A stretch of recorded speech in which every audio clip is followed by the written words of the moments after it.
Il faut que tu amènes la souveraineté à être dans une position où est-ce qu'elle est utile aux Québécois. Ça veut dire que tu dois prendre une approche où est-ce qu'on aurait un meilleur système de santé sans la loi canadienne de la santé, on aurait une économie plus forte sans le fédéral. Puis pour arriver à ça, tu en as une façon d'y arriver. Tu dois installer une culture de libéralisation. Dans le contexte que le Canada se socialise de toute façon, le champ est libre pour aller vers là. Fait que si tu réussis à faire comprendre aux Québécois que les socialistes fédéraux nous empêchent de libéraliser notre économie, tu as une opportunité de succès parce que là, tu vas aller chercher ta portion identitaire qui va t'amener à 42, 43, 44 %. Puis tu vas aller chercher le volet utilitariste de la souveraineté. Mais sincèrement, là, la souveraineté a beaucoup plus de chances de passer après 4 à 8 années de ménage dans l'appareil gouvernemental du PCQ, par exemple. Tu rentres un Javier Milei dans l'État québécois, t'attends genre 6-7 ans que la croissance économique se produise, puis qu'on se rend compte que finalement, on a tout coupé qu'on avait à couper, puis là, on est vraiment rendu au point où est-ce que le fédéral nuit à notre révolution libérale. Là. Ben là, Chris, sérieusement, moi, je serai pas juste dans l'autobus, aussi, je vais être le conducteur. Ben moi, j'arrête pas de le dire. Si la souveraineté égale des Québécois plus libres, je vais chauffer l'autobus, je vais avoir le bidon de gaz pour la tanker.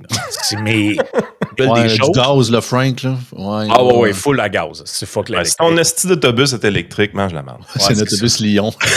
C'est ça, parce qu'avec un lion, il ira pas bien loin. Et ça, je pense que cette position-là, elle est majoritaire. Moi aussi. Si tu fais la démonstration aux Québécois qu'ils seront plus libres et plus prospères dans un Québec souverain que dans le Canada, le oui l'emporte. Puis, il faut que tu acceptes une chose, par contre, c'est que la révolution libérale qu'on vous parle n'est absolument pas séduisante pour les gens du baby-boom qui, présentement, valorisent plus la sécurité que la liberté. Voilà. Fait que si tu veux avoir ta révolution souverainiste qui passe par un désir de libéralisme, là, tu es dans une position où ce que tu réussis réellement à séduire les jeunes, les X, les Y, le 18-34, le 35-54. Si tu veux séduire ces gens-là, tu as besoin de libéralisme, mais ça va se faire au détriment de la génération 55+, qui va voir son état-providence charcuté puis qui vont être insécures avec ça. Là. Et j'ai même déjà la phrase NPC prête pour le jour où ce serait le cas. Chers Québécois, Québécoises, les autres provinces, là, ils ralentissent le groupe.